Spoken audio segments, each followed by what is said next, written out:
السلام عليكم ورحمة الله تعالى وبركاته. مرحبا بكم في حلقة جديدة من سلسلة شيوات سميرة.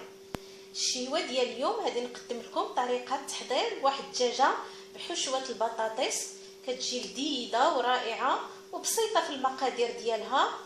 وبالنسبة للمقادير ديال هاد الدجاجة، عندي واحد الدجاجة قيمة 2 كيلو او على حسب الدجاج اللي عندكم، على كل واحد المستطاع ديالو. الدجاجه هانتوما كتشوفوا مغسوله بالملحه والحامض ومستقطره مزيان. عندي واحد 3 ديال الحبات ديال البطاطس اللي قطعتهم طريفات صغار هكا وسلقتها في الماء والملح، ودرت واحد ريس الثومه معاها في السلق. فاش تسلقات هاد البطاطا باش تطلق فيها واحد النكهه، وكتسلق غير شي شويه، ما كتسلقوش بزاف هاد البطاطس، غير نص سلقه، ما تخليوهاش طيب بزاف.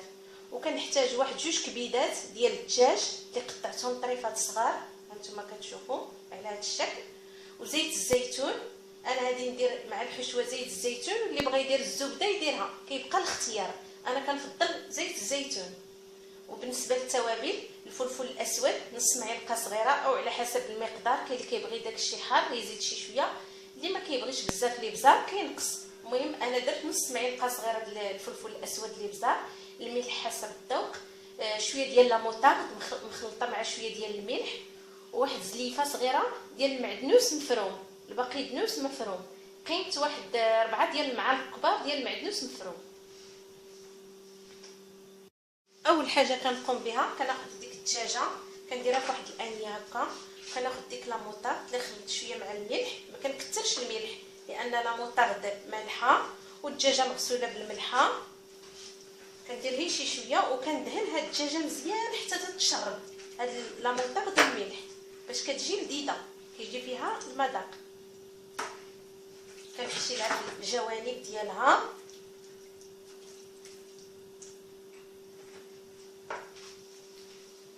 وفي الصدر ديالها كندهنو حتى هو الجوينحات ديالها.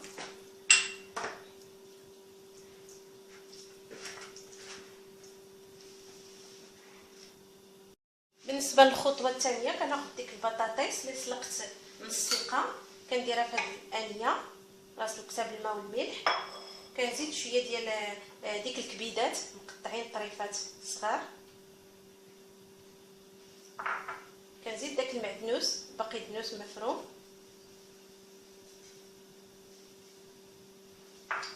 كنزيد داك الملح والفلفل الاسود، ما تكثروش الملحه لان البطاطا ديجا مسلوقه بالملح. وكنزيد واحد 3 ديال المعالق كبار ديال زيت الزيتون.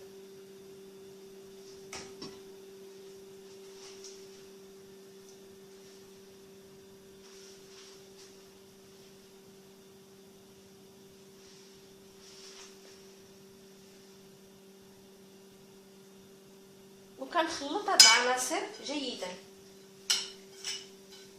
هذه هي الحشوه اللي غادي ندير في الدجاج.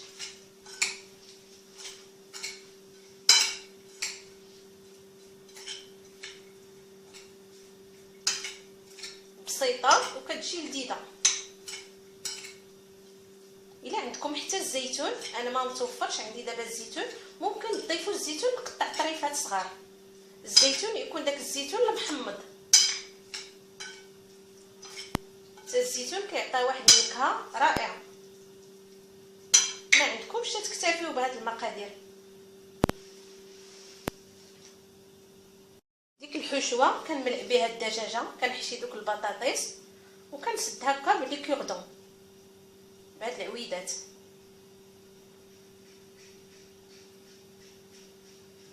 كنحاول نملئها كلها بلي كوردون. الكوردون هما العويدات ديال الاسنان باش نظفوا الاسنان. وكنديرها تفور في طنجره ديال الضغط.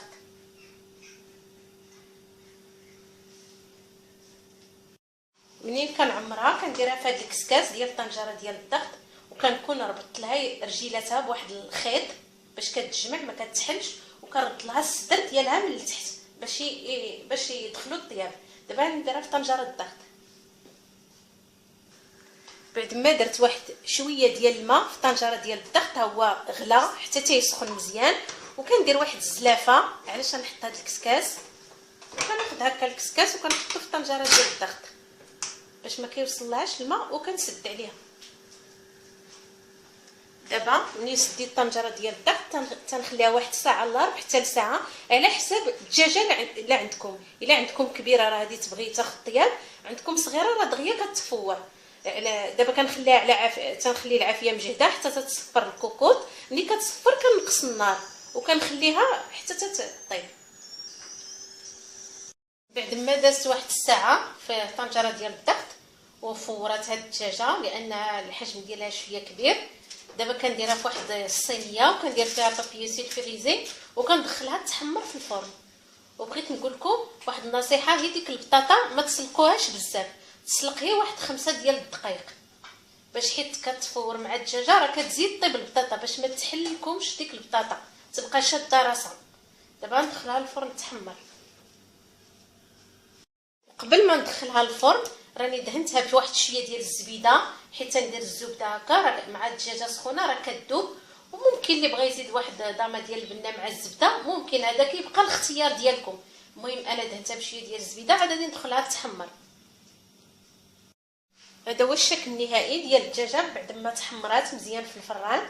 وممكن تقدموها، انا قدمتها هنا مع القوق والبروكولي، ممكن تقدموها مع البطاطا دي فريت او الخس او السلطه، تيبقى لكم الاختيار. ولا عجبتكم لا فيديو ديروا جيم وشاركوا معايا في القناه ديالي شيوات سميره باش ديما يوصلكم الجديد، وبارطاجيو لا فيديو، ديروا التعليقات والاراء ديالكم، وبالصحه والراحه.